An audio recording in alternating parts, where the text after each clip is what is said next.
بسم اللہ الرحمن الرحیم۔ السلام علیکم ورحمۃ اللہ وبرکاتہ۔ آج ہم سلطان محمود غزنوی رحمۃ اللہ علیہ کی دادا رسی کا واقعہ بیان کریں گے۔ اس واقعے کو شروع کرنے سے پہلے اگر آپ نے اس چینل کو سبسکرائب نہیں کیا تو اگر آپ کو مناسب لگے تو اس کو سبسکرائب کر دیں، اور اگر ویڈیو اچھی لگے تو بیل کا بٹن پریس کر دیں تاکہ اس قسم کی مزید ویڈیوز آپ تک بر وقت پہنچتی رہیں۔ تو چلیں شروع کرتے ہیں۔ ایک رات سلطان محمود غزنوی سو رہا تھا کہ اچانک اس کی آنکھ کھل گئی۔ پھر لاکھ چاہا کہ دوبارہ نیند آ جائے، مگر نیند کوسوں دور نکل چکی تھی۔ بستر پر تڑپتا اور کروٹیں بدلتا رہا۔ جب کسی طرح آنکھ نہ لگی تو خدا ترس بادشاہ کو خیال آیا کہ شاید کوئی مظلوم فریاد لایا ہے یا کوئی فقیر بھوکا آیا ہے، اس لیے نیند آنکھوں سے دور ہو گئی ہے۔ غلام کو حکم دیا، باہر جا کر دیکھو کون ہے۔ غلام نے باہر جا کر دیکھا تو کوئی نہ تھا۔ واپس آ کر کہا، جہاں پناہ کوئی شخص نہیں۔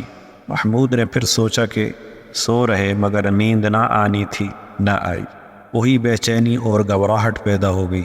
غلاموں کو دوبارہ کہا، اچھی طرح دیکھ کر آؤ، کوئی فریادی آیا ہوگا۔ غلام دوڑے ہوئے گئے، ادھر ادھر دیکھا اور واپس آ کر بولے، حضور کوئی نہیں ہے۔ سلطان کو شبہ ہوا کہ شاید غلام تلاش کرنے سے جی چراتے ہیں۔ غصہ میں خود کھڑا ہوا اور تلوار ہاتھ میں لیے ہوئے باہر آ گیا۔ بہت تلاش کی مگر کوئی شخص نظر نہ آیا۔ قریب ہی ایک مسجد تھی، اس کے دروازے پر آ کر اندر کی طرح جھانکا۔ آہستہ آہستہ کسی کے رونے کی آواز آئی۔ قریب پہنچ کر دیکھا تو ایک شخص فرش پر پڑا ہوا نظر آیا۔ اس کا منہ زمین سے لگا ہوا تھا، آنکھوں سے آنسو جاری تھے، آہیں بھر رہا تھا اور چپ کے چپ فارسی کے اشعار پڑھ رہا تھا۔ جس کے بعد کہنے لگا کہ سلطان کا دروازہ بند ہے تو کیا سبحان کا دروازہ تو کھلا ہوا ہے؟ اگر محمود ولی سو رہا ہے تو حرج نہیں، معبود ازلی تو جاگ رہا ہے۔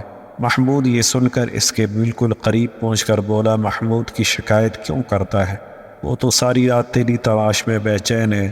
بتا تجھے کیا تکلیف ہے؟ کس نے ستایا ہے؟ کیوں اور کس غرض سے آیا ہے؟ یہ سن کر وہ شخص کھڑا ہو گیا اور پھوٹ پھوٹ کر روتا ہوا بولا، حضور ایک درباری کے ہاتھوں ستایا ہوا ہوں، مگر اس کا نام نہیں جانتا۔ اس نے میری عزت خاک میں ملا دی۔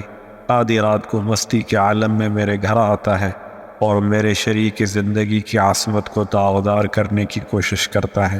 اگر آپ نے اس تلوار کی آب سے اس داغ کو نہ دھویا تو کل قیامت کے دن میرا ہاتھ ہوگا اور آپ کا گریبان۔ یہ سن کر محمود کو مذہبی اور عشائی حمیت کے جوش سے پسینہ آ گیا اور غصے سے کانپتی ہوئی آواز میں بولا، بتا کیا؟ اس شخص نے جواب دیا، اب تو بہت رات گزر چکی ہے، شاید چلا گیا ہو، لیکن مجھے ڈر ہے کہ وہ پھر آئے گا۔ سلطان نے کہا، اچھا اس وقت تو جاؤ، مگر جس وقت وہ آئے تو مجھے اطلاع کر دو۔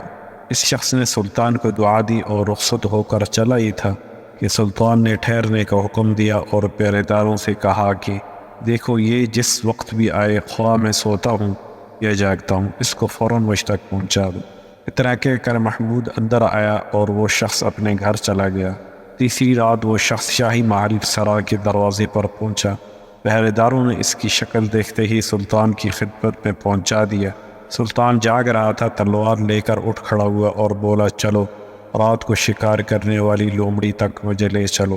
یہ سن کر وہ شخص آگے ہو لیا اور سلطان اس کے پیچھے پیچھے روانہ ہوا۔ گھر پہنچ کر اس شخص نے وہ جگہ بتائی جہاں وہ ظالم شخص خزانہ کا سانپ بنا ہوا سو رہا تھا۔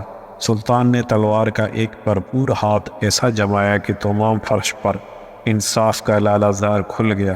اس کے بعد سلطان مڑا اور مظلوم صاحب خانہ کو بلا کر فرمایا، اب تو محمود سے خوش ہو۔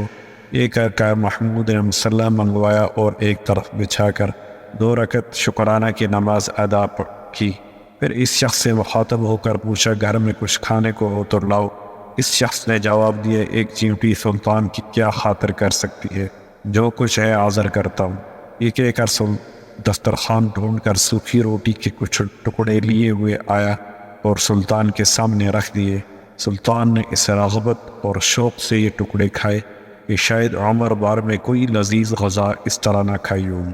کھانے سے فارغ ہو کر سلطان نے اس شخص سے کہا، معاف کرنا میں نے تمہیں کھانے کے لیے تکلیف دی، لیکن سنو بات یہ ہے کہ جس روز تم ملے اور اپنا دکھڑا سنایا، اس وقت میں نے قسم کھائی تھی کہ جب تک اس خبیث کے سر کو اس کے شانے سے جدا کر کے تمہارے گھر کو پاک نہ کر دوں گا، رزق کو حرام سمجھوں گا۔ پھر 2 رکعت شکرانہ میں پڑھی جس پر تم حیران ہو رہے ہوگے، لیکن سنو اس شخص کے متعلق مجھے اندیشہ تھا کہ میرے بیٹوں میں سے کوئی ہوگا۔ میں اپنے دل میں کہتا تھا کہ میرے درباریوں اور مصاحبوں کو اتنی جرأت نہیں ہو سکتی کہ وہ میرے مزاج سے واقف ہوتے ہوئے ایسی حرکت کریں۔ میں جس قدر زیادہ سوچتا گیا اسی قدر میرا یقین بڑھتا گیا۔ اتنی بڑی گستاخی کی ہمت صرف بادشاہ کی اولاد کو ہو سکتی ہے، کیونکہ یہ عام طور پر غرور کے نشے میں مست رہتے ہیں۔ چنانچہ میں تمہارے ساتھ یہاں اپنے کسی فرزند کو قتل کرنے کے ارادے سے یہاں آیا تھا۔ جب میں نے صورت دیکھی تو معلوم ہوا کہ یہ میرا فرزند نہیں، کوئی غیر شخص ہے، اس لیے میں نے خدا کا شکر ادا کیا۔ بے شک بادشاہ ہوں تو ایسے انصاف کرنے والے، اللہ کرے ہمارے حکمرانوں کو بھی اس واقعے سے سبق حاصل کرنے کی توفیق عطا ہو، آمین۔ والسلام علیکم ورحمۃ اللہ وبرکاتہ۔